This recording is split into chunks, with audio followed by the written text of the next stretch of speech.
Thanks so much for engaging in the chat. I'm so excited you're here. We got folks from all over the United States. I saw India and Canada in the house. Who else we got?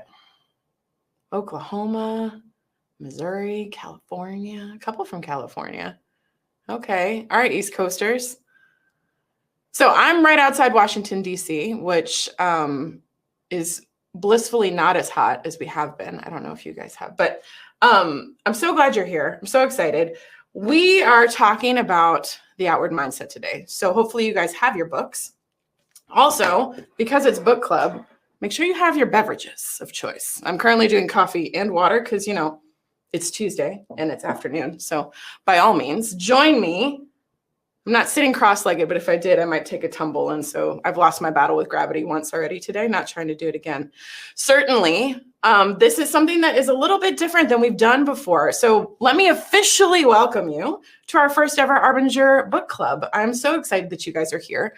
Let me first, just in case you guys were wondering, outward mindset. Hopefully you have your copies. Whether you are digital or if you are paper, we'll hopefully track along this together. But before we jump in too far, my name is Victoria Trammel. I am a senior consultant here at the Arbinger Institute. I have been here, I've been a consumer of Arbinger for the last decade or so. And I have to say that The Outward Mindset is one of my all-time favorite books. So I'm really excited that we get to dig into this today. Just for your awareness, here's kind of the schedule that we're going to be looking at, because, you know, no good book club is without its schedule and kind of plans for chapters. Okay, hey, Romania, way to go. Thanks for joining. It's like super nighttime for you guys. Anyway, so here's where we are. We're going to talk through chapters 1 and 2 today, which I think is going to be great. I was just telling Amy, one of my colleagues, that I could probably do several hours on chapter 1 alone, but we have, you know, but an hour to do 2 chapters, and I think it's going to be awesome. Just a couple of tips, tricks, all of that. For those of you who are new to Goldcast, which is the platform that we're using today, I want to kind of give you some ideas on how we're going to do this. We're not going to be in one big group the whole time. I think the value of a book club is that you guys can get together in small groups and talk through this. So to that end, we're going to have breakout rooms. And first, I got ahead of myself. Before we get into the breakout rooms, let's talk about the chat. Obviously, a lot of you all are letting me know where you're from. Thank you. That's awesome. That is the chat feature. If ever you guys have anything that comes up, by all means, you can use the chat. The other thing that you can do is if you want to ask a question, in that same section, all the way on the right-hand side, you should see a tab that says Q&A. Go ahead and throw your question in there, and we will get to it as quickly as humanly possible. Certainly, if we can't do it in the confines of this hour, we'll follow up with you afterwards. If you want to raise your hand, because for some of those brave souls out there, if you all are willing to come on stage and share your thoughts, share your questions, all of that, this is how you are going to raise your hand. It's right down there at the bottom, you see in yellow, and that way you can let us know that you're willing to come on stage and kind of share your thoughts. In addition, breakout rooms. So I will direct you all to head to a breakout room once we kind of get going into our discussion and talking through these kinds of things. This is a little bit different if you all have used other platforms before. So you actually get to choose your own adventure and choose the breakout group that you are looking to join. So when you do that, you're going to choose breakout rooms, which is at the top of the screen. And then from there, you're going to then be moved to a screen that looks like this. So when you're here, you're going to need to click a plus sign, not just the box, and that will join you into an open room. And so once that happens, you'll be in the breakout room. I will let you all know before how long that breakout's going to be. And then we'll have a ticker tape that runs across the top that gives you a lovely little countdown and then lets you know when you need to come back. Now, you all will need to do the clicking in order to bring you back to the main room. You won't be automatically teleported out of your breakout room and into the overall session. So the easiest way to do that is, again, at that top bar. That's kind of be your bread and butter for today. When you're in the breakout room, you will click stage, which is in that top left, and that'll bring you right back to where we are here. So with that, okay, we got Cape Town in the house. Lovely, Utah. So with that, we're going to jump into chapters 1 and 2. So I think one of the things that I love so much about this book is the way that we can explore different topics from different angles and all of that. So in chapter 1, we see the story of really 2 events. We see Chip and his team and the baby bottles, right? And we see Mark and Paul and their team and transforming these healthcare centers, and kind of what comes out of that. And so one of the things that jumped out to me, and this is something that I think I would love for us to get into breakout groups. Not yet, don't go. Stay here just a second. But one of the things that I would love for us to dig into, there's a couple different places where we talk about it. So on page 5, it says, nevertheless, mixing baby bottles is such an unusual and unpredictable act that many people in police work, including members of this SWAT team just a few years earlier, would have considered it irrational. And then later on page 9, when they're talking about Mark and Paul and they're talking about the managing partner, he says, that doesn't compute to me, right? Finding leaders that are humble and care about seeing people, it doesn't compute. And then lastly, on page 14, we talk about the power of Chip's story being so surprising. So I think the thing that's really interesting when we're talking about people and, seeing people differently, and we're starting to explore why mindset matters, so often the words that we'll hear, whether it be from colleagues or people who are kind of observing from the outside, is this is different. This is surprising. This is, what was the word that was used? This was unusual, unpredictable, and potentially even irrational.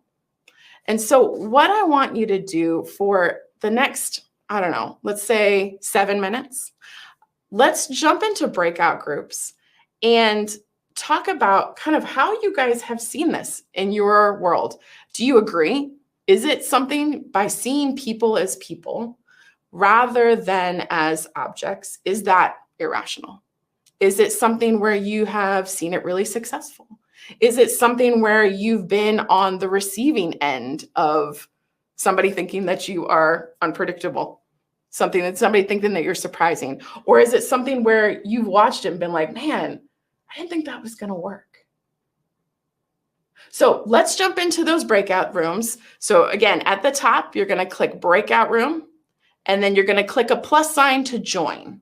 So any breakout room, your choice where you want to go. If there's availability, you can click that plus sign. And so we're going to go ahead and we're going to jump right in. I just wanted to get you guys chatting about kind of what you see with the outward mindset and the inward mindset, seeing people as people, seeing people as objects, and around the thoughts of, is it irrational? Is it surprising? Is it unpredictable? What do you guys think? All right, so we will join back here at 1:15. Head to those breakout rooms. Okay. All right, so is anyone willing to come on stage and share us kind of what you guys discussed? What came up in your conversations? What were you guys thinking? Go ahead and raise your hand in the bottom right. Oh, it took a long time. Okay, fair. We can process this as a group now. We're kind of rocking and rolling with it. I love that feedback, though. Thank you, Tammy. So anybody willing to just kind of share what your thoughts? Go ahead and use that raise the hand button on the bottom right. If anybody's willing to come on stage and just share your thoughts. So Diane, welcome. We're so glad you're here. All right, Al. You're muted. Uh-oh. Thanks, Victoria. I didn't have any input for the group, but I think one of your questions were something in the sense of, is it unusual? Is it irrational? Do people see it as irrational? And I think, I don't know that I'd go to irrational. I think it's unusual. I think it's very unusual, and it's very surprising because the sort of view of reality, somebody gets triggered and your natural reaction is to shoot back. And to be able to sit there, I real quickly, I had an incident this weekend when I have 2 dogs and they got out of our property, right? And we were looking for them, and actually they came home themselves. So when everything was settled, my lovely wife, I'll just say it this way, I told her she seemed to need to get her pound of flesh as to what I should have done to keep the dogs in the yard. And for the most part, I just said, okay, right? I had an opportunity there to start defending and saying, if blah, blah, blah, blah, blah, make her the worst person in the world, be the worst person. And it takes practice. But to be able just to listen, even though I didn't agree, understanding she processes, she saw the dogs dead on the road. I saw the dogs missing, and understanding how her perspective was compared to mine. Not that I'm giving her permission to get me the pound of flesh, but again, I could have made it a lot worse. So I think it is unusual that we try to respond the way by looking at other people, and for others, it can be surprising, and that's a good thing. We're telling people, hey, let's look at this a different way, and we have to drive it, right? We're the only ones that can control that. That's what I got. Thank you. Yeah, no, thanks for sharing, Al. I appreciate that. Anybody else want to come on stage, share their thoughts? I saw somewhere in the chat, Sonia had mentioned that her group had a good one. All right, we got Neil. Yeah, I didn't talk in our group, but I think our group, the overriding sentiment was that it does matter and it does change things. But the difficult piece is that the person on the other side of the coin may not be feeling the same way. And it's that kind of, I'm seeing you, but you refuse to see me, or you refuse to see the other way around. And that, and my feeling is, and I'm actually a corporate trainer who works in customer service and leadership, and I've used a ton of this fantastic book in all of that. But I have found that it's one of those things where you have to do it and keep doing it, and eventually people they can't resist. They can't resist to turn around and say, okay, I give up. I give up, bringing up roadblocks. I'm willing to concede a little bit here, and that happens over time. That's been my experience. No, I love that, Neil. I think you're absolutely right.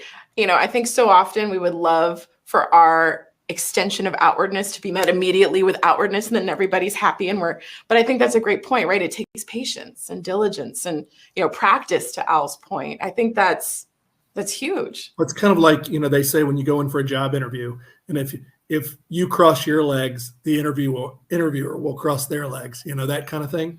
And I think we do mirror things, that's just a human trait. Yeah. And so, the more we, as, for lack of a better term, believers in the outward mindset, go out and practice it, that other people will cross their legs too, so to speak.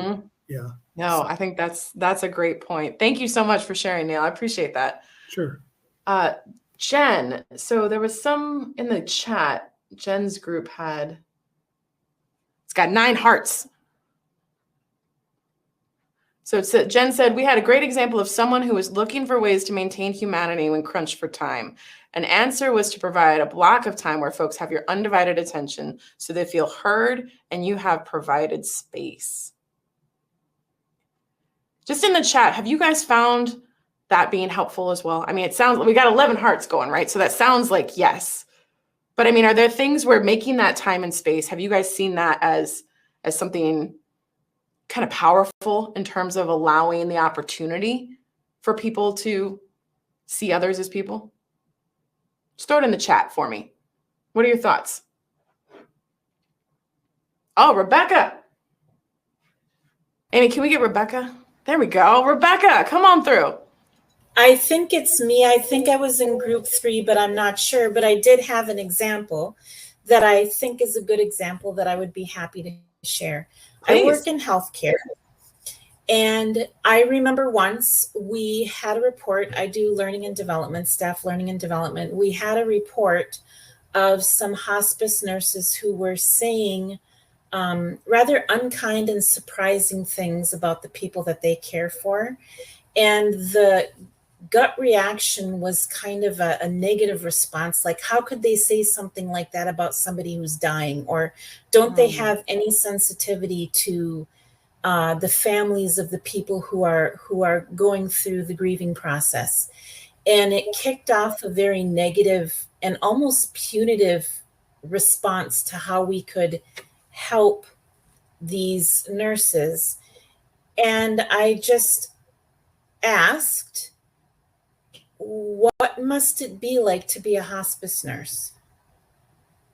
They face death and dying all the time. None of their patients make it. What must it be like to be a hospice nurse? And we became much more aware of their suffering and how difficult it must be and how easy to burn out. And it switched the way we wanted to approach it to a much kinder and more nurturing approach, recognizing what they faced on a day-to-day basis as part of their job. And how much time did it take you to ask yourself that question? For me, not long, because this approach is not surprising to me. It's just kind of the way I think I'm built. Yeah. I've always, not always, I, of course, like other people, jump to the wrong conclusion and get in my own way a lot. You and me both. But I think especially, I used to work in psychiatry, specifically locked psych.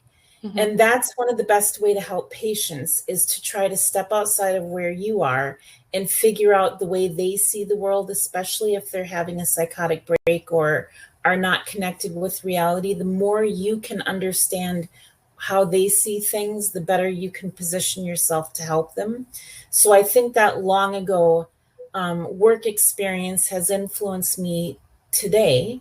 So as soon as they started with the negative statements, my first thought was, well, what about how this is for the nurses? Yeah, I love that. Thank you so much for sharing, Rebecca. That was great. And I think the thing I love about it is you didn't overcomplicate it, right? It wasn't some complicated set of behaviors that you had to execute. It was a question. What must it be like for them to have to do this job, right? Which I think is outstanding. And the fact that then you were able to lead by example for your team, I think that's great. Thank you so much for sharing. I appreciate that. And, I think to Jennifer's point in the chat, she was saying that one question opened the door. So, I think a lot of what we're talking about, what I'm seeing come through in the chat, is a lot about, empathy and seeing the humanity of others and all of that. But one of the things I wanted to dig into a little bit in our next breakout, starting at the bottom of page 8, moving into page 9, Paul answers the question about what quality he looks for in a leader. And he says humanity, that is the single most important qualification that he looks for. And he says leaders who succeed are those who are humble enough to be able to see beyond themselves and perceive the true capacities and capabilities of their people. They don't pretend to have all the answers. Rather, they create an environment that encourages their people to take on the primary responsibility for finding answers to the challenges they and their facilities, in this case, face. What I want you guys to do, and we're going to take a little bit more time this time around. So we're going to come back in 13 minutes, give everybody time to get into the breakout rooms. But what I want you guys to do is talk about this quality of humility. What might it have occurred for them to arrive at humility as the quality that they're looking for? And we talk a lot about empathy, but are those two tied? Are humility and empathy tied? Are they tied? Is humility necessarily tied with outwardness, right? This concept of humility is one that I think is interesting, because often, pages 8 and 9. Thank you, Kenneth and Carmen. Good looking out. I appreciate you. But a lot of times humility is one of those that can be kind of prescribed as a weak characteristic, right? Somebody, well, you're too humble. I don't know how many times I've heard people describe others, too humble, that kind of thing. So let's jump into the next breakout groups. We'll come back. I'm sorry, I cannibalized a minute. We'll come back in 12 minutes. And as I mentioned, go to the breakout rooms, hover and click on that plus side, and make sure that you find one. You can keep scrolling down if there aren't any, but go ahead, jump into those breakout rooms. We'll let you know via the ticker tape when it's time to come back. All right? All right, so Amy, while we're here, can we pull maybe 3 people on stage and we'll have like a mini breakout of our own? To break out on the stage. A stage out. Break out stage. Okay, we'll go with it. Diane, you're in good company. We're all kind of in the same boat. So if you guys are interested, we can kind of have a little mini breakout session here. So go ahead and raise your hand if you guys are interested in chatting. We'll pull a couple of you and we'll just kind of do it here. Come on, Laura. Yeah, that's what I'm talking about.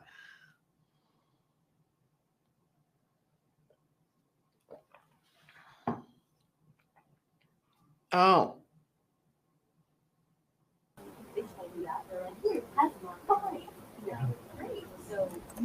All right. Got a couple. Hello. All right. So what are you guys thinking? What are your thoughts on this kind of topic of humility? A lot of thoughts. Hit me. What you got? Well, I think it's, stems from one being a little bit comfortable, being uncomfortable, vulnerability, I think is tied to it. Can I also my own sort of, self-check? Am I in a space where I feel I can be, have that humility, have space for myself to empty my cup if I need to, where I'm at with my energy, where I'm at with my thought process. Am I inward? Am I outward? I think sometimes doing that inner work before we take that next step is good. But if we're always living there and doing that work, I think it's easier in general to have that humility. But as human beings, we have our ongoing challenges too. So I know that can be difficult if I'm real time trying to meet needs, or that may not be met all the way that I would like, in the way that I like them to be met, or I'm trying to hold space to meet someone else's needs. I just got to make sure that I've got some bandwidth, some battery, some energy to really be present and see people as people. So let me pull on that a little bit more, because you said if you have the ability to be, I'm mischaracterizing your words, but what are some of those barriers to being able to be truly humble in your mind? I think it's it starts with just being present. So if I'm interacting with you or someone in that moment, am I able to press pause and just be present and listen to someone else speak, see what their needs are, see what their challenges are, process those things. If I'm able to do that, I think it's more likely that I'm able to really be present and display and have that humility. Because if I'm not, then I feel like I'm just dealing, right? So that's what I'm really getting at, is how do I get myself in a space where I'm not just dealing and I'm actually able to sit and just be present and give someone else someone that they can interact with. Yeah, that's great. Other thoughts or responses to that from those of you who have joined me on stage? Yeah, I think that's can everyone hear me? Mm-hmm. Oh, yeah, I think that's a really common issue, at least that I see where I work, is that we're always in the quadrant 1, there's fire, everything's urgent. And so I guess, how do you get yourself and others to be in that place of quadrant 2? We can be visionary, we can even slow down and to see each other as humans. I feel like it takes time to see, how are you feeling? How am I feeling? Otherwise, you're just dealing and you have lots to do. And I think that comment was about me. I feel like I don't have time to reschedule and talk to you again.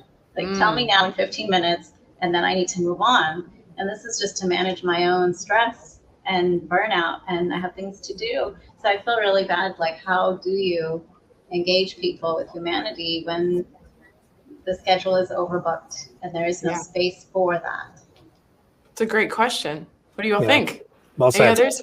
Yeah, if we can't do it ourselves, maybe we can organize the people in our organization to have breakouts of their own and kind of impart some of these techniques to them and have them go through the process of either finding humility in themselves or bringing it out in others. I think, you can check back with them or, get some feedback, non-quantitative, to see how well that went. Yeah, but I agree. It's not always the case we can get to everybody in a minimal amount of time and devote specific attention. Yeah, that's great. I mean, if I'm hearing you guys, it's dealing with versus responding or engaging, right? That's kind of the word choices that I'm hearing with you guys. Other thoughts from Lauren and Michael? So I think for me, it's also observing leaders that I see and value how they respond. Like my current supervisor, he's probably one of the busiest people I know. His calendar is booked back to back from breakfast meetings all the way into dinner meetings. But if I'm with him, he's present in that moment, right? And I feel like he is a very humble person. He isn't somebody who puts himself on the stage or puts himself out there. Other people lift him up, right? And it's always other people that are saying how, great he is or wonderful he is, or look at his accomplishments. He's never the one that's doing that, right? He's not self-promoting.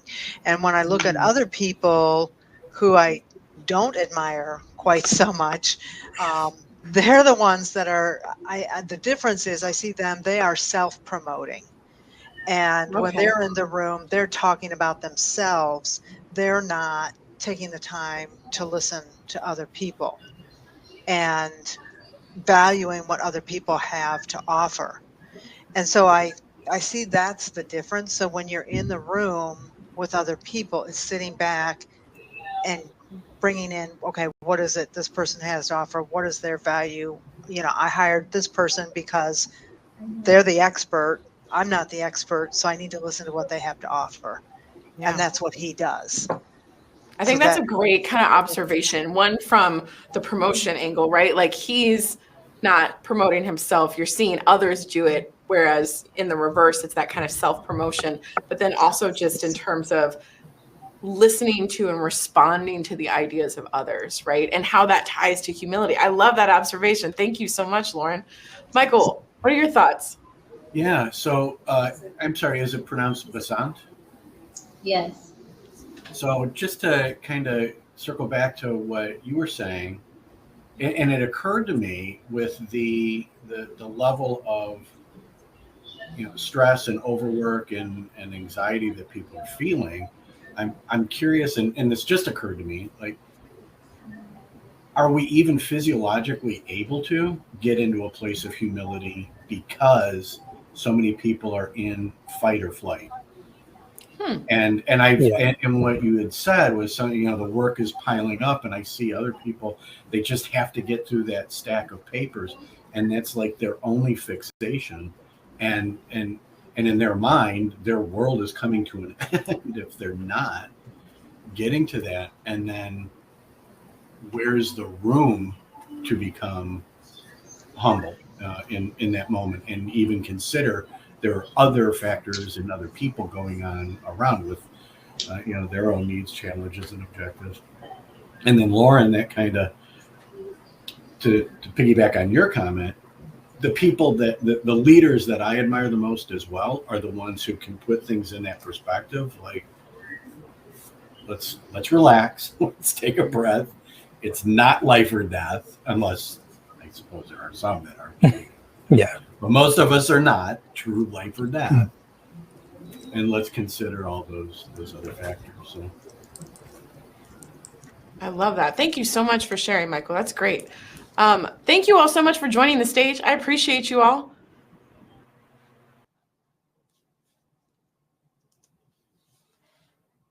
Let's see. Do we have how much time do we have? We're coming back now, aren't we? I want to get into this.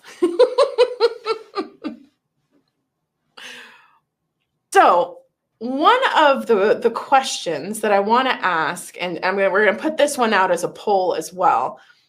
Is humility required to be outward? is it required for outwardness? What do you guys think?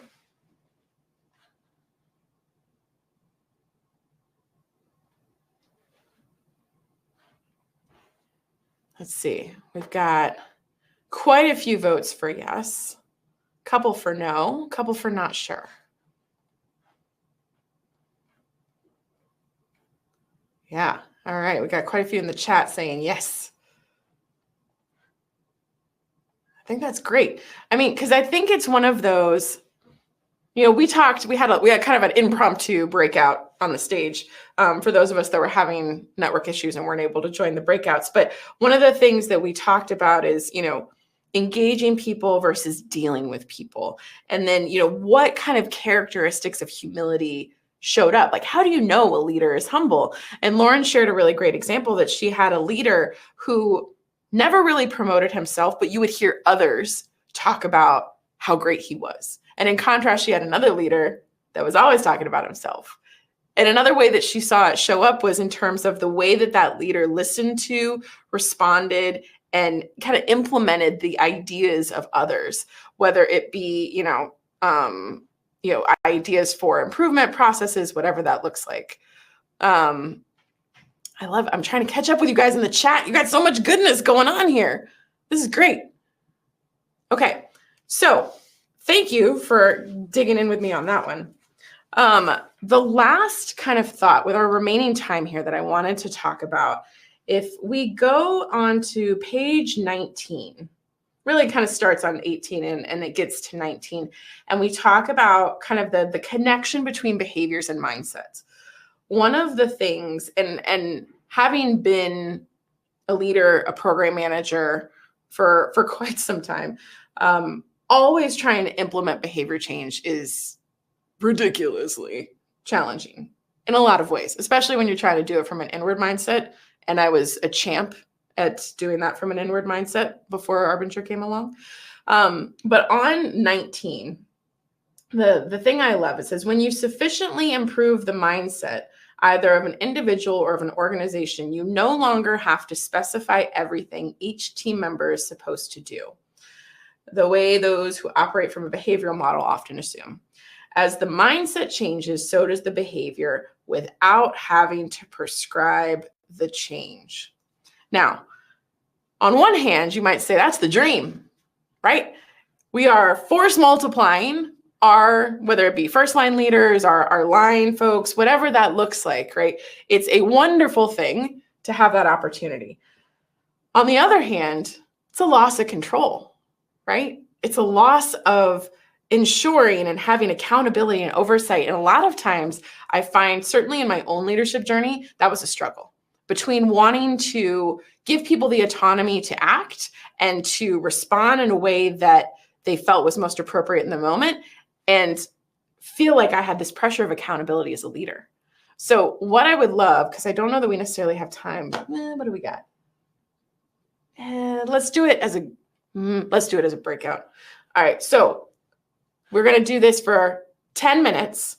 Let's do a quick breakout and just talk about that conflict between having accountable people, but being held accountable as a leader for their actions, and that struggle.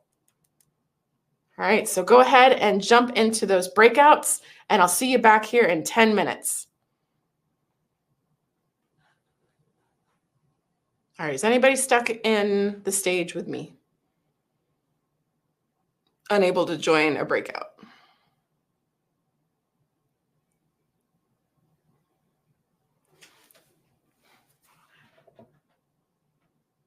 Can you bring Sue Ann on stage for me? Sue Ann, if you're up for it, and we can just chat. So go ahead and raise your hand, which is in the bottom right, and then we'll bring you on. Ashley, you too. Go ahead and click raise hand, and then we'll bring you in. Come on, Cliff.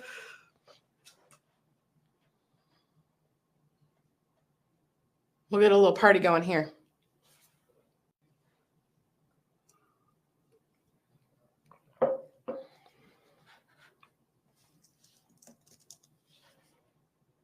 All right. Let's see, we got Elizabeth. All right, Elizabeth, what you got? What are your thoughts? This is the thing that I have found the most difficult to understand is that idea of developing accountable people. You know, in our group, we have a lot of people who are very self-accountable, but when I've mentored new employees, I'm a little unsure. And for those managing me in the past, I'd have to say most of them didn't do anything that I felt. If anything, I felt like they're, you know, if you micromanage, you're taking away from my ability to be accountable. You know, I no longer feel like I'm responsible because you know, someone's in there doing it. So I guess I could reverse it and go, give people tasks and let them just go off and do it and check later. But yeah, I was curious to see what other people found that was working. Yeah, that's great. Okay, so I see that we're having some raising hand issues, but so Ashley, Cliff, Sue-Ann, I know you guys are in the chat with me. What do you guys think about Elizabeth's questions? Go ahead and throw it in the chat and we can kind of do this, we'll do this a low-tech way. What do you guys think about, you know, kind of how developing accountable people, holding people accountable, the micromanager angle, which is something that I myself struggled with spectacularly.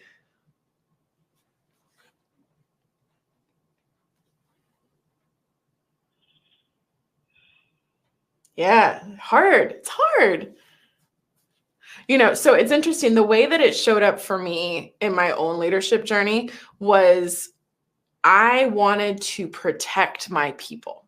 That was the mindset I had when it came to leading. I wanted to protect them. And so by protecting them, I only would give them a certain amount of information because they didn't need to know the rest of it because it was just going to fill up their plate.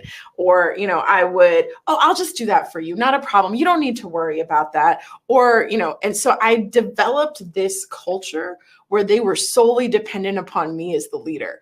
And it was spectacular how detrimental it was to their growth. Wow. And so what I had to do was get me out of the way. It was a really tough pill to swallow. I'm not going to lie. But it was something where I had to go there. If I tell them that they need protecting, that makes them feel like they are less capable as leaders, right? Because if I'm saying I'll protect you, they're going, oh, so I need protecting, which means I can't, right? So yeah, absolutely. Sue-Ann, 100%. You only get a piece of the information. It's very hierarchical. Yeah. Trial basis. It doesn't work for all people.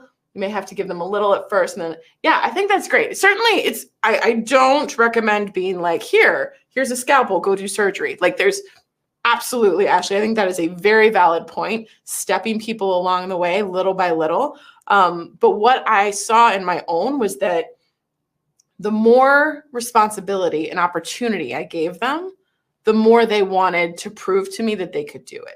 Right. And so it wasn't like whole hog. I would love to say it was like, oh, I took my hands off the rein and everybody was successful. We had failures, some pretty spectacular, but it definitely, it was an interesting process to say the least. But yeah, I mean, Elizabeth, I don't know that necessarily answers your question in its entirety, but I mean, I think it's a great point. And I think it's one that we all struggle with, right? That balance between having self-accountable people, being held accountable as a leader. Yes, positive reinforcement. Woo woo. Love that. All good things. I love that. Thank you so much for asking a question, for sharing. Well, I was able to watch a leader I respect bring in someone new who had taken a quick course in what we do. So we've got, you know, 2 super senior people and then 1 junior, but she just went with giving him, you know, you are now responsible for this entire product. And then she would work side by side. She'd put herself on screen and go, let's just go over this together. And so I've done some of that. She's been really giving him a lot of positive reinforcement, not focusing on the mistakes he makes, but then someone senior reviews before it gets turned in, you know, and discusses if need be, but there's been a lot more focus on positive reinforcement, but what I would call stretch assignments. He's been paired with senior people and then he's just learning on the go, and he's doing very well. For a junior person, he's far exceeding other juniors that I've worked with, because I think he's being allowed to just jump in there and his ideas are listened to and embraced. And, out of the blue, he'll have great ideas that, you're not sure. You're like, oh, I didn't think he'd have insight on this because he's never done it before, Yeah. But I mean, that has worked. Yeah, I think ownership is a wonderful mechanism to allow people to hold themselves accountable, right? The success or failure rides on you. Now, I mean, I think the key though is to understanding the individual, right? If you're really seeing them as a person, you understand what's going to work and what's not going to work in terms of the behaviors that you take, right? Which is a lot of what they talk about in this second chapter is, prescribing behaviors only gets you so far. Whereas if you can really see that person as a person, it's gonna, like, you're gonna get those senses of what's gonna be most helpful or what's gonna be most impactful. And so that's why I love, hold on, let me get the diagram, right? So when we talk about this diagram and we talk about, mindset, the key that I love is at the bottom is it's not even just the behaviors that they choose, it's which ones that they even consider as a possibility will be affected by the mindset that they have, right? So if you are outward as the leader and you are cultivating an outward mindset in your people, options are going to come alive to them that they never even considered before. Much like the baby bottles in Chip's story. Like, Chip did not say, hey, all SWAT officers, you guys need to be looking to make sure the babies are fed. Like, that would have been prescriptive. Whereas this, I mean, I think it's such a powerful way to change the way that we engage with people. I think it's awesome. All right, so hopefully everybody is coming back. Coming back. Thank you so much, Elizabeth, for sharing. Come on back. I think everybody's coming back or is back, sort of back. Great. Okay, so thank you all so much. I'm so excited. I want to share first this. So at the end, I was about to say this month, we're not quite in August. I feel like we're in August. It's going too fast. But at the end of August, we are launching our newest version, our newest edition of Leadership and Self-Deception, which is a sister book to this one. If you haven't read it, highly recommend it. But this also gives you the opportunity to win a limited edition copy. Yay! Everybody loves limited edition. It's great. It's a fantastic book. If you have read Leaderships and Self-Deception before, I highly encourage you to read the new edition. This is amazing. Also, almost happy anniversary, John. That's great. Yes, I know. I feel you on the anniversary thing. So yeah, love for you all to scan this and enter to win as an opportunity for a limited edition copy. Also, in the Documents tab, we talked about this a little bit before. In the Documents tab, we've got some other information for you all. So we've got our solutions kind of one pager. There's also an outward mindset discussion guide. So if you are just craving the ability to dig deeper into this, or if you've got friends at work who are also reading this, by all means, download the discussion guide. You also have the ability to pre-order Leadership and Self-Deception in there. And then last but certainly not least, you have this in the Documents tab available for download. So that'll give you the schedule. And so since you all have registered for this one, you will be registered for all future sessions moving forward. So don't stress. Don't think that you've got to opt in each time. You in the family. So you're coming back. You're coming back, and bring a friend, and we'd love to have you. Next time around, we're going to talk about chapters 3 through 5. Thank you all so much for your patience with the platform. I know that things were a little bit hinky, but I love you all that hung with me on the stage, and we did like our impromptu breakout session. That was great. And so, no, not in the Arbinger portal, just here in this. If you go over, you're in the chat tab right now, Krista, go over to under Docs. So in Docs, it'll be right there. And so thank you all so much. I cannot tell you how much fun this is. I wish we could do it all day, because this would be great. And just hang out and talk about all things Outward Mindset book. If you guys have any feedback, by all means, throw it in the chat. If there's things that you would like us to do differently, whatever. This is an evolving thing. We really enjoy just kind of trying new ways to engage with you all and dig into goodness. So Thank you all so much. Stay safe out there. If you all are encountering weather, heat, whatever that looks like, have a wonderful time, and I'll see you guys back in 2 weeks. Awesome. Thank you all so much. I will put up the QR code one more time. Thank you all. You're amazing.